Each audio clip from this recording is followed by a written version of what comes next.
Welcome, everyone. Thank you, Susan and Pat, for inviting me to give this presentation in commemoration of World Elder Abuse Awareness Day 2025 at the United Nations, hosted by International Network for the Prevention of Elder Abuse. In this segment, I will talk about a relatively new form of elder abuse. It happens when care staff members take photos and videos of residents, and then those pictures and videos include demeaning and abusive content, and then they post it on different social media platforms.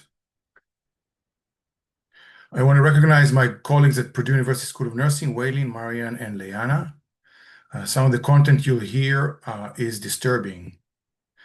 This form of elder abuse is considered an extreme version of neglecting to treat a resident as a person. Nearly a decade ago, ProPublica released a groundbreaking report with dozens of disturbing incidents of social media abuse in nursing homes and assisted living residences. In response, the nursing home industry admitted that all nursing home companies struggle with this issue. Here are some examples from the ProPublica report. An aide photographed the resident's genitals and sent it to a friend who uploaded it to Facebook in New Jersey. In New York, an aide took a photo of an incontinent resident's genitals covered with feces and shared them with another staff member on Snapchat. In Iowa, a CNA took a photo of a person living with dementia with his legs and hand covered with feces and added a caption, shit galore, before posting it on Snapchat. In Illinois, a staff member recorded a coworker using a nylon strap to slap the face of a 97-year-old person with dementia who was crying and said, don't, while the employees laughed. It was then posted to Snapchat. In California, police were notified that a video posted on Instagram showed an employee expelling gas over the resident's face, who later said that it happens once a month. In Indiana, an aide pleaded guilty for sharing photo of a resident's buttocks on Snapchat. They just blew everything out of proportion. It was just a picture of her butt. Everybody takes pictures of residents all the time, said the perpetrator. And in Illinois, a 91-year-old woman was taunted, and the video was posted on Snapchat. She was taunted with the hospital gowns that the staff knew she hates. The victim's daughter said that this is a sick idea of entertainment. The victim still had nightmares despite no longer living in that nursing home. In Minnesota, a man with cerebral palsy and moderate cognitive impairment was sitting half naked on his bed. A nurse aide aggressively threw him down on the bed and threw his shoes at him, striking him in the head and chest. In another incident in the same nursing home, a photo showed a woman holding a picture of a man with an erection. The caption said, "Showing me the expletive pics she gets." This form of elder abuse is underreported, partially because many nursing homes do a terrible job reporting abuse, but also because of advanced stages of cognitive disabilities of many of the victims. And according to one account, the most troubling incidents have to do with individuals living with dementia. We have a challenge of lack of data sets and centralized tracking of this form of elder abuse in nursing homes and assisted living residences. Gathering data on this abuse is difficult due to the often private nature of the incidents. But I was able to identify data on this form of abuse in Nursing Home Inspect ProPublica website, which is very powerful. And I actually did a whole webinar on how to detect investigation reports from over 15,000 nursing homes on different forms of mistreatment of older adults. So the goals of our qualitative study were to raise awareness to this issue and generate insights for prevention and policy changes. What I'm sharing with you now is only preliminary findings. We're hoping to secure funding for a more in-depth study on this form of elder abuse. So the study focused on 100 nursing homes in 31 states. The data consisted of 100 state investigation reports. We've identified 152 victims, slightly more women than men. 85% of the victims had some level of cognitive impairment, and dozens had moderate to severe cognitive impairment, and that's a conservative estimate because many of the investigation reports do not include information about cognitive function of the victims. Snapchat was the most common social media platform used by perpetrators. But there were other social media companies such as Facebook, and you can see others, TikTok and others on the slide. Here are examples from our study. A person living with Alzheimer's and severe cognitive impairment. A video showed a CNA holding up the person's arm, jiggling the loose skin, swinging it back and forth. In Pennsylvania, a person living with severe cognitive impairment received hospice services. An aide taped the person's nose to resemble a piggy face. The video recorded the person singing, and then they posted it on Snapchat. And following handful of pictures are not real, they're AI generated, but they do reflect real incidents that did occur as described in the investigation reports that we reviewed. In this nursing home in Oklahoma, a woman was living with severe cognitive impairment. Two CNAs were taunting her. They gave her what is called wet willies, which is wetting a finger with saliva and putting it in her ear. And then the video was posted on Snapchat. In Michigan, a person living with cognitive deficits, two staff members were twerking in the person's face, and the person seemed very offended by it, and it was posted on Snapchat. In Texas, a person with Alzheimer's disease, a video showed a CNA tickling the person's nose while the person was asleep, and then the aides laughed. The video was posted on Snapchat.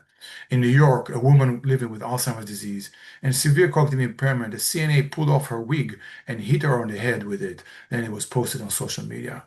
In Oklahoma, a man living with dementia, severe cognitive impairment, a CNA took a photo showing a feces up and down his legs, and the caption, "This is how my morning is," shitty in capital letters. In Kansas, a woman with severe impaired cognition was taunted with a baby doll. Then they took the video and shared it during a high school basketball game. In Oregon, a person living with dementia and schizophrenia repeatedly wanted to make funeral plans for a deceased relative. Two CNAs, while laughing, pretended to be funeral home staff and discussed funeral plans. "We have cardboard coffins and we are on so-and-so street." This form of elder abuse does not only occur in nursing homes, but also in assisted living, where roughly 1 million people live, and 40 to 50% have been found to have a diagnosis of dementia, and many more have undiagnosed cognitive impairment. Two victims here, one with dementia, another one with serious mental illnesses. Videos posted on Facebook showed an aide tying their wrists with a metal chain. When asked, the perpetrator said that they did it that she was just having some fun while doing it. This form of elder abuse also occurs at home in the community. As a family member of a victim said, "It is very hard for me to see this video of my mother. It is exploitation of a defenseless person." And a care advocate said, "This is a tiny fraction within a giant ocean of videos that are distributed on social media." In summary, we are talking about gross and abusive violations of older adults' rights for privacy and confidentiality. Photos and videos with demeaning, humiliating, abusive, and dehumanizing content are posted on social media, in nursing homes, and other long-term care settings, and in the community. And I included CMS definition of dehumanization at the bottom of the slide, which you can read later. Some reactions to this form of elder abuse: it's an emerging threat to older adults. This type of behavior is cruel, it's disturbing, it's stomach turning, it's appalling, disgusting, inhumane, and it can be a crime. When we reviewed the 100 investigation reports, we identified that the impact on victims beyond loss of dignity, trust, and relationships included embarrassment, feeling humiliated, feeling dehumanized, devastated, crying, feeling violated, and anxious, fearful, depressed, inability to sleep, and withdrawal. And all this is even before applying CMS, what is called reasonable person concept, for those victims who live with advanced stages of dementia, whose voice you often won't hear in these incidents. The last segment here is some areas for consideration. At the level of the care homes, they must hire people with built-in compassion. And of course, there's a severe workforce crisis, but there's a roadmap for change if we're serious about addressing this issue. We must educate all employees about residents' rights and reporting requirements, that they are mandatory reporters. We must ensure that the zero tolerance policy and all employees, direct and indirect staff members and managers, are aware of the potential consequences of engaging in these incidents. We must educate residents and families about rights and how they can protect themselves. There must be appropriate and enforceable policies and procedures. inside nursing homes and other care settings, and there must be immediate and thorough investigations upon suspected violations and timely reports to the state survey agency and law enforcement. In terms of nursing home policies, it's not only posting those photos and videos, it's about taking, keeping, and sharing those. In one case, a nurse said that her grandchildren were playing with her phone and they accidentally posted on Facebook a wound care photo of a person living with dementia. The person's family were very upset about it. In terms of cell phone policies in nursing homes, absolutely no cell phone usage in care areas. Um, Only while on break, and even then, it must be done in designated break areas. And there are rare exceptions, such as emergency-based situations that need to receive a special approval from a manager ahead of time for a particular shift, given unique circumstances. In terms of high level here, in terms of calls for action, we must strengthen CMS, the Centers for Medicare and Medicaid Services, that oversees over 15,000 nursing homes in America, and state survey agencies' oversight and enforcement specifically of this issue. And we must ensure that all stakeholders are aware and follow the requirements for reporting reasonable suspicion of a crime under the Affordable Care Act. And we must strengthen HIPAA enforcement of this issue. We must ensure that all agencies are on top of this issue, whether it's ombudsmen, law enforcement, district attorneys, but also policymakers and lawmakers, and what our long-term care trade associations are doing about this. We must bridge gaps in federal and state laws. You can read the details later, but we must ensure that federal and state laws allow prosecutors to pursue justice for victims in social media abuse cases, and we need stronger federal leadership in this area. We must increase criminal prosecution because perpetrators often go unpunished. According to one ProPublica estimate, less than 1/3 of incidents resulted in criminal charges, and significantly less resulted in a conviction. In an extreme case, there was a video showing an aide mocking a woman who was lying dead in bed with her mouth open. The aide received 12 years of prison sentence. This was a recently reported incident. We must hold social media platforms accountable. These are very wealthy companies, but with very minimal protections tailored specifically to older adults, not under general other broad protections.